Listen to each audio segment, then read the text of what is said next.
Beralih ke berita lain, Tribuners, pengamat politik dari Universitas Al-Azhar Indonesia Ujang Komarudin menduga tak tersorotnya nama Ganjar Pranowo di acara hari ulang tahun ke-50 PDI Perjuangan berkaitan erat dengan keberadaan Puan Maharani.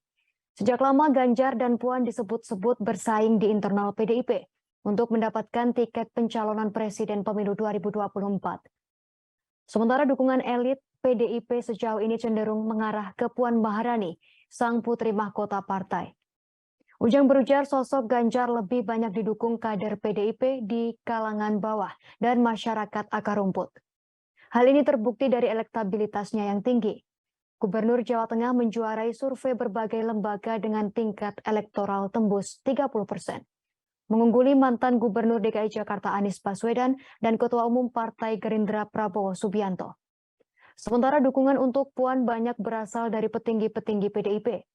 Tak heran sebagai anak bungsu Megawati Soekarno Putri, Puan memiliki kans besar untuk mendapat hak-hak istimewa. Apalagi ihwal pencapresan PDIP sepenuhnya menjadi hak prerogatif sang ibunda Megawati sebagai pimpinan tertinggi partai. Atas dasar itu, Ujang menuturkan ketimbang memberikan ruang untuk Ganjar, perhatian partai lebih ditujukan untuk Puan Maharani. Ujang mengibaratkan jika ada capres lain, ibaratnya seperti ada matahari kembar yang tak boleh bersinar di partai.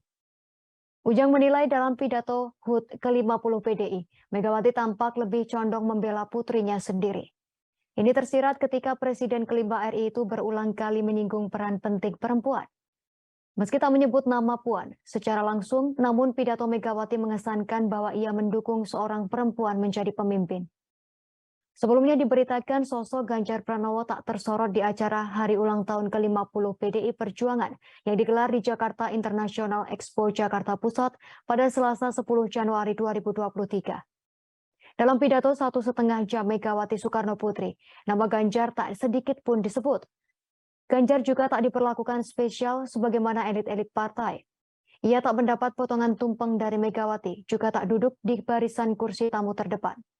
Namun situasi berbeda tampak ketika Ganjar berada di luar ruangan. Saat tiba di lokasi HUT partai, ratusan kader PDIP mengerumuni orang nomor 1 di Jawa Tengah tersebut untuk berjabat tangan, foto bersama, atau sekedar menyapa Ganjar.